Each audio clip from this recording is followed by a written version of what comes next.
Ja siellä lähtöalueella vuoroaan odottaa numero 17 Belgian paimenkoira Tervoiden Riini ja Erja Mäkelä Pohjois-Karjalan seurakoirista.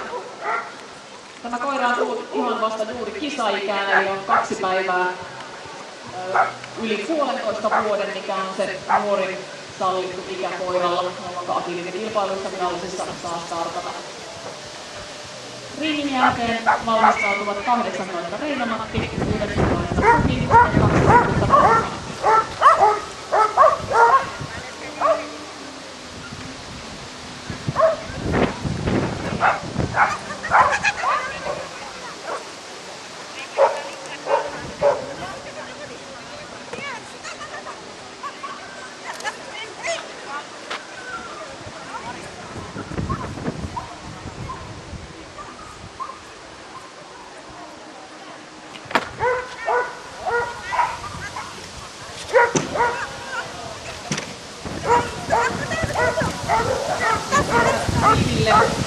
Viime keikka, eli pää ei ehdi laskeutua alas ennen kuin, tai ehdi pelin pää vielä ylhäällä, kun koira on jo poistunut esteelle.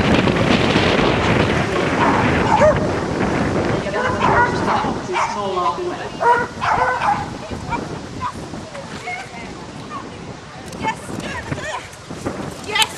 Seuraavana 18 Belgian paimenkoira